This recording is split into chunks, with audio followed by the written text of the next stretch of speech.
Mark had always believed his marriage to Lisa was solid. They had been together for 10 years, built a comfortable life, and shared countless memories. Sure, the spark had dimmed slightly over the years, but that was normal in any long-term relationship, right? At least, that's what he told himself. Lately, though, something had changed. Lisa had become distant, more secretive with her phone, dressing up for late nights at work, and barely meeting his eyes when they spoke. At first, he convinced himself he was imagining things. She was probably just stressed. But small things kept gnawing at him. The way she smiled at her phone, the hushed tones in the bathroom when she thought he was asleep, the sudden habit of keeping her screen face down on the table.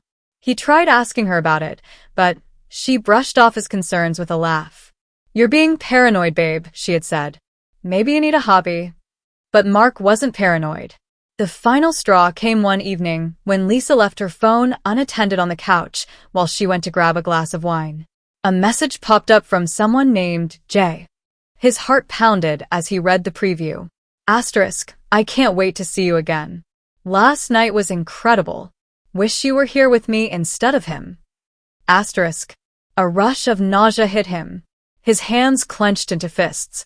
Before he could process his next move, Lisa grabbed the phone off the couch, her face twisting into an unreadable expression. "Don't touch my stuff, Mark," she snapped, shoving it into her pocket. That was all the confirmation he needed. Mark knew confronting her now wouldn't get him the truth. Lisa was too good at dodging questions, spinning half-truths that made him second-guess himself. No, if he wanted the real story, he needed proof. And he knew exactly how to get it. The next morning, he reached out to an old friend who worked as a private investigator. Within days, he had more than enough evidence: pictures, videos, time-stamped records. Lisa wasn't just cheating.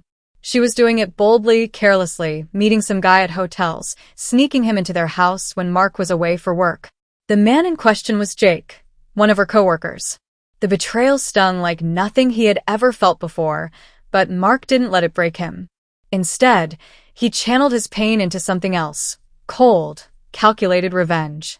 A few nights later, Lisa brought up an invitation to dinner at her parents' house. "It's been a while since we all got together," she said casually over dinner. "I think it would be nice. They've been asking about you." Mark eyed her carefully. There was something off about the way she said it, like she was testing him. But he smiled and agreed. "Sounds great," he said. Inside, he was already planning his next move. The night of the family dinner arrived, and Mark played his role perfectly. He dressed neatly, brought along a bottle of wine as a thoughtful gesture, and made sure to wear a calm, unreadable expression. He had spent the past few days refining his plan, making sure every detail was in place. He wasn't just going to expose Lisa, he was going to make her regret ever thinking she could humiliate him like this.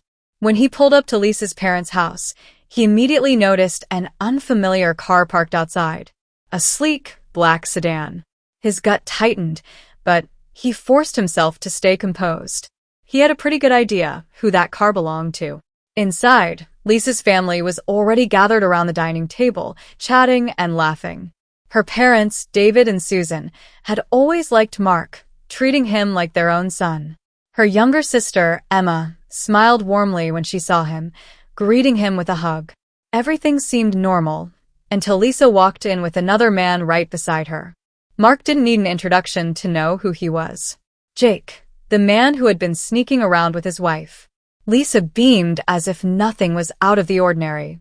"Everyone, this is Jake," she said smoothly. "A really good friend of mine from work." Mark could feel every muscle in his body tense, but he remained outwardly calm. "Nice to meet you," he said, extending a hand. Jake hesitated for a split second before shaking it.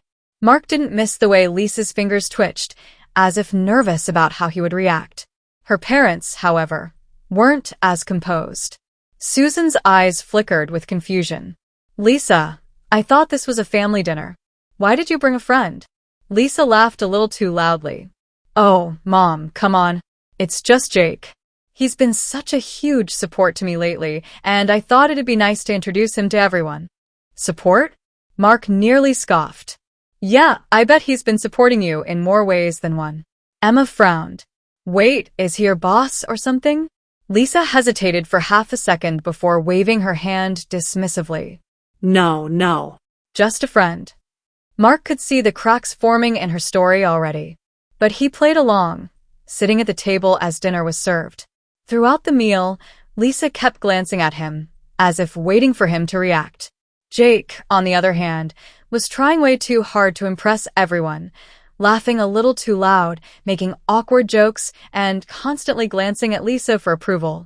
It was obvious he was uncomfortable. Mark, on the other hand, was completely at ease. He made small talk with Lisa's parents, shared old stories with Emma, and acted like everything was perfectly normal.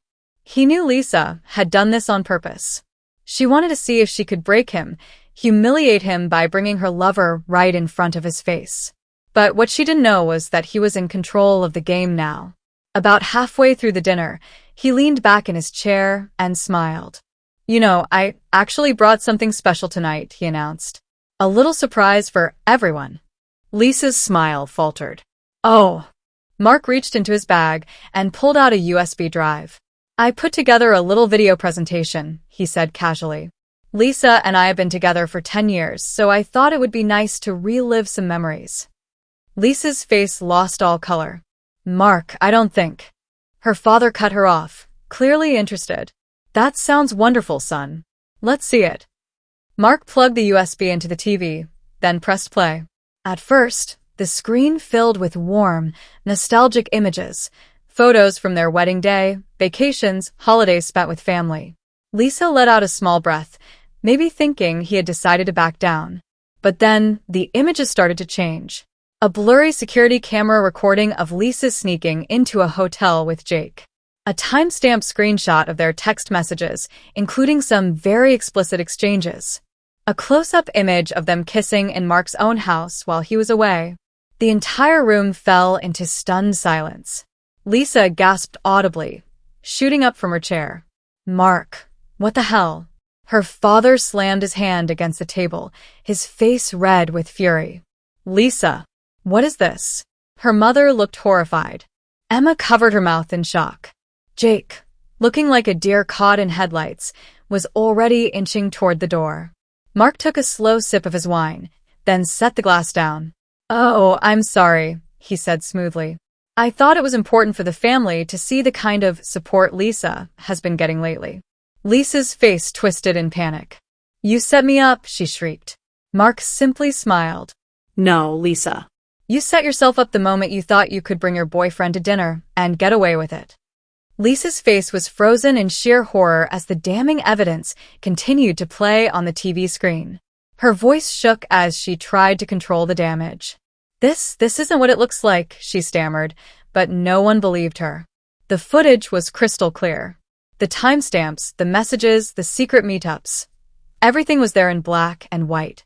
Her father, David, looked like he was about to explode. His hands were balled into fists on the table, his face turning redder by the second. "Lisa," he said through clenched teeth, "tell me this is some kind of sick joke." Lisa turned to him, desperation in her eyes. "Dad, please, I can explain." But her mother, Susan, cut in sharply. "Explain what? That you've been cheating on your husband? That you've humiliated him in front of your entire family? You brought this man." She jabbed a finger at Jake, who was now looking at the door like he was planning an escape. "Into our home. Are you out of your mind?" Lisa opened her mouth, but no words came out. The shame was finally sinking in. Meanwhile, Jake was fidgeting in his seat, realizing just how badly this night had turned for him. "Look, I had no idea," he started, but Mark held up a hand, cutting him off. "Oh, don't act innocent," Mark said smoothly. "You knew exactly what you were doing. But just in case you forgot, I've already sent all of this to your wife." Jake's face drained of color. My wife." His voice cracked. Mark smirked. "Oh, did Lisa not tell you I knew about that little detail?" Yeah. "Your wife, Emily, got the whole package. The photos, the videos, even a little message from me personally." Jake shot up from his chair, nearly knocking over his plate. "You son of a..."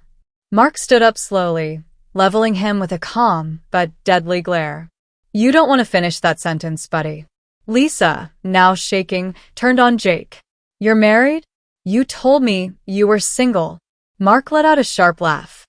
Oh, that's rich. You're mad at him for cheating? What? Are you upset because you weren't his only side piece? Jake had had enough. He bolted toward the door, clearly hoping to escape the mess. But just as he reached for the doorknob, Emma, Lisa's younger sister, spoke up. Wait a second, she said, frowning. Wasn't that his car outside? Jake hesitated. Yeah, why? Emma crossed her arms. Oh, no reason. It's just, I saw a tow truck pull up about 5 minutes ago. Jake's eyes widened. What? He yanked open the door, only to see a tow truck hooking his car up to the back of it. Mark casually leaned against the door frame. Yeah, funny thing. I made a call earlier. Apparently, your car's been reported as illegally parked in a residential zone. Oops. Jake spun around, his face contorted in rage. You did this. You petty little. Mark raised a hand. Tisk, TSK. I'd be careful with what you say next. Wouldn't want to add a few assault charges to your already ruined life, would you? Jake clenched his fists, breathing heavily, but he knew there was nothing he could do. With one last furious glare at Lisa, he stormed out, running after the tow truck as it drove away with his car. Back inside, Lisa was still frozen in place, her entire world crashing around her. Her father had his head in his hands, clearly ashamed. Her mother was shaking her head in disgust. Mark dusted off his hands. Well, he said cheerfully, I think that about wraps up dinner. Oh, and Lisa? She finally looked up at him, eyes brimming with tears. Mark, please? He reached into his pocket and pulled out an envelope, tossing it onto the table in front of her. Divorce papers, he said. Already signed. You won't be getting a dime from me, by the way. Thanks to the prenup, cheating means you walk away with nothing. Lisa gasped. No. No, Mark, please, we can work this out. Mark smirked. Oh, I don't think so. You see, Lisa, you didn't just betray me. You made the mistake of trying to humiliate me in front of my own family. And for that, I made sure you'd regret it. With that, he turned on his heel and walked out, leaving Lisa to face the wreckage of the life she had so carelessly destroyed. Mark walked out of the house feeling lighter than he had in months. The cold night air hit his face as he stepped onto the porch, and for the first time in a long time, he took a deep breath, filling his lungs with relief. Behind him, he could still hear the chaos inside. Lisa sobbing, her mother scolding her, her father muttering about how ashamed he was, and Emma whispering, Wow, Mark really got the last laugh, huh? He couldn't help but smirk. Damn right I did. As he reached his car, his phone buzzed in his pocket. Pulling it out, he saw a text from an unknown number. Mark, it's Emily. I got everything you sent. Thank you. I had no idea. I'm leaving him. If you ever want to grab coffee and talk, let me know. Mark chuckled. Looks like Jake's life was falling apart just as quickly as Lisa's. Poetic justice at its finest. He sent back a quick reply. Glad you know the truth now. Take care of yourself, Emily. He's not worth a second of your pain. Sliding into his car, Mark took one last glance at Lisa's parents' house. 10 years of marriage, gone in an instant. But strangely, he didn't feel sad. He didn't feel broken. He felt free. As he pulled out of the driveway, his thoughts drifted to the future. For so long, he had built his life around Lisa, sacrificing his happiness, ignoring the warning signs. But now he was done being the fool. A small smile played on his lips as he drove off into the night, leaving behind not just a cheating wife, but a past that no longer had a hold on him. Lisa had tried to humiliate him. She had tried to break him. But in the end, she was the one left in ruins.